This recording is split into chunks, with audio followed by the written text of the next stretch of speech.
ఈ దినపు దేవుని యొక్క మాట నిర్గమాకాండము 14వ అధ్యాయము 10వ వచనం. మిక్కిలి భయపడి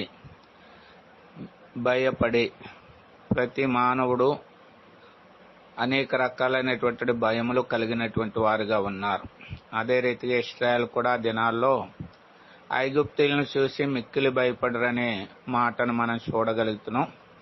అయితే ఈ భయాలన్నిటి నుంచి కూడా తప్పించేటువంటి గొప్ప దేవుడు మనకున్నాడు.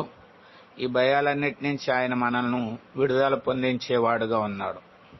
కాబట్టి మనము కూడా మన జీవితంలో కలుగున్న భయాలన్నిటిలో కూడా దేవుడి వైపు చూసి దేవుడికి మొరపెడితే గనక ఆయనే మన పక్షంగా ఉండి మనము కలుగున్న భయాలన్నిటి నుంచి కూడా తప్పించి మనకు నెమ్మది సమాధానం అనుగ్రహింపజేసేవాడుగా ఉన్నాడు.